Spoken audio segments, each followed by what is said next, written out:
ये Bharat dynamics share को लेकर। भारत डायनामिक्स के लिए आती हुई बड़ी खबर और यहाँ पर एक्शन भरपूर आपको होता हुआ दिखेगा। भारत डायनामिक्स में डीआरडीओ और भारत डायनामिक्स दोनों मिलकर कुछ बड़े डेवलपमेंट करने की तैयारी में, उसमें 3,000 करोड़ रुपए की एक डील भारत डायनामिक्स की तरफ से की जा रही है। डीआरडीओ और वे मिलकर कुछ अस्त्र शस्त्र बनाएंगे, मिसाइल्स बनाएंगे। इसकी फाइनल टेस्टिंग बहुत जल्दी पूरी होगी। अस्त्रा MK, ओके, MiG MiG-29, तेजस MK-1A, तेजस MK-2, M का, ये सारे हेलीकॉप्टर्स के और विमानों के नाम हैं जो भारत डायनामिक्स डीआरडीओ के साथ मिलकर बनाने की सोच रहा है। विश्वेश जी तैयार हैं अपने चार्ट्स के साथ। भारत डायनामिक्स, इसकी उड़ान कितनी जबरदस्त दिखती है, चार्ट्स पर बताएं, समझाएं विश्वेश जी। अनिल जी, बहुत चला हुआ स्टॉक है ऑनेस्टली स्पीकिंग।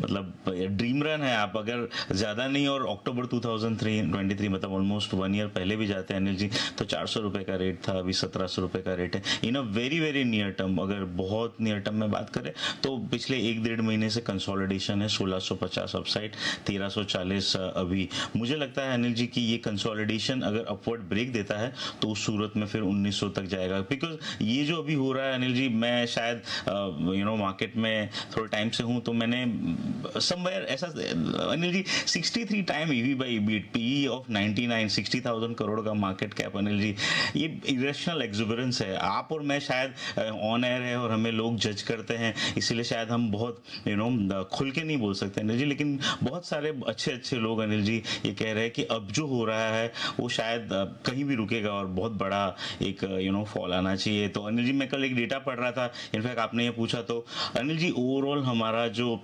मशीनरी और कंस्ट्रक्शन सेक्टर है अनिल जी, उसका 459 बिलियन मार्केट कैप हो गया है और ये कोरिया और जर्मनी से आगे हो गया है।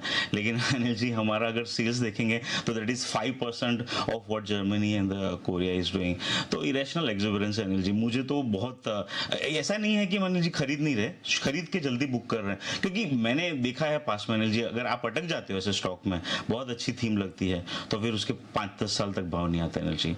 तो in a very near term technically trade करना चाहिए अनिल जी। मुझे लगता है कि एक रेंज है, रेंज के ऊपर निकलेगा 1680-90 के ऊपर, तो 1900 तक जाएगा मोमेंटम में।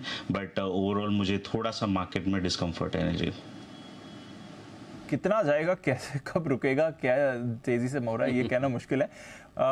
अग्री करेंगे अनिल जी विश्वेश जी के साथ कि डिफेंस स्टॉक्स में वैसे तो बड़ी रैली हुई है, बट ये तो रीजंस भी इनके लिए आ रहे हैं, फंडामेंटल और ऑर्डर्स बुक भी अच्छी रही है इनकी। तो खैर पार्शियली मैं एग्री करता हूँ कि हाँ, कई सारे स्टॉक्स हिस्टोरिकल वैल्यूएशंस देखेंगे तो आपको 70-80 के मल्टीपल दिखेंगे, लेकिन क्या यही स्टॉक्स अगर 3 साल आगे की अर्निंग पे आप देखते हैं तो क्या वो इतने महंगे हैं क्या? हाँ, क्योंकि अगर इस वक्त आप ये पूछो कि सबसे ज़्यादा ऑर्डर अगर किसी एक सेक्टर में किसके पास है, तो आपको या तो डिफेंस मिलेगा, या मैन्युफैक्चरिंग कंपनियां मिलेगी, या OEMs बनाने वाली कंपनियां मिलेगी, राइट, ठीक है, या डिक्सन नंबर जैसी कंपनियां मिलेगी जिनके पास भरपूर काम है। Correct sir. तो अब इसमें क्या होता है दीप, की 2 तरीके से, एक, अगर आप साल 6 महीने के हिसाब से खरीद रहे हैं, 3 महीने के हिसाब से खरीद रहे, देख रहे हैं, तो नेचुरली आपको बहुत महंगे मिलेंगे।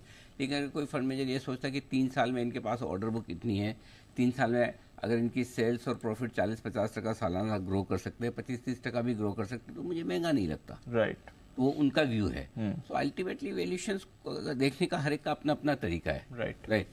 मैं इस चक्कर में जाना ही नहीं चाहता कि ओवरबॉट है और स्ट्रोच है, यूफोरिया। देखिए सिंपल सी चीज़, अगर मैं रोज मंदी बोलूंगा तो किसी न किसी दिन तो होगी, और रोज मैं तेजी बोलूंगा तो किसी न किसी दिन तो होगी। करेक्ट। लेकिन पॉइंट ये है, अगर हम 20,000 से मंदी बोले और 25,000 हो जाए तो फिर 25,000 होने के बाद मैं बोलूँगा देखो हो गई, है ना, या मैं 25,000 से तेजी बोलूँ और मैं बोलूँ होगी, फिर 20,000 पे घटने के बाद तेजी हो, देखो हो गई। तो वो इम्पोर्टेंट नहीं है। मेरा पॉइंट ये है कि कई बार आपको मार्केट थोड़े समय में ज़्यादा कमाई करके दे देगा, और कई बार मार्केट आपको लंबे समय में कमाई करके नहीं देगा, बट एवरेज रिटर्न्स जो आएंगे आपको प्रॉपर आएंगे, 15-16%, 14% सालाना मार्केट के CAGR के, वो रिटर्न आपको मिलने वाले हैं। और जब अगर हिंदुस्तान का समय बेहतर है तो क्यों ना हम उससे बेहतर या कम से कम उतने रिटर्न तो एक्सपेक्ट करें। तो मेरा ये समझना है कि जहां आपको कंफर्ट कम लगे वहां पर आप मत खरीदिए। जहां आपको लगे कि अभी भी मुझे वैल्यूएशंस ठीक दिखते हैं, सस्ता लगता है, वहां लीजिए, और फिर भी नहीं तो बेच के रखिए, कैश में बैठिए। कौन जाने मार्केट कल मौका दे, कौन जाने बजट के दिन दे, कौन जाने 6 महीने ना दे। हाँ बिल्कुल, है ना, हो सकता है। तो मेरा सिंपल है, मैं तो एक ही चीज में बिलीव करता हूँ, इन्वेस्टेड रहने में। जब सेल कॉल आएगा, एग्जिट कॉल आएगा, शॉर्ट कॉल आएगा, इस स्क्रीन पे आएगा। अब तक तो जितनी बार आए हमें पता चले, इस बार हो सकता है कि हमारी स्किल्स खराब हो गई हों, हम भी बहकावे में आ जाएं या भूल भुलैया में आ जाएं या मार्केट की यूफोरिया में बजाय न दे पाएं, वो तो संभावना हमेशा हो सकती है कि दिमाग न चले उस दिन। लेकिन अभी तक का ट्रैक रिकॉर्ड तो है कि जब भी मंदी हुई, मंदी पता चली है, और अब की बार भी होगी तो पता चलेगी।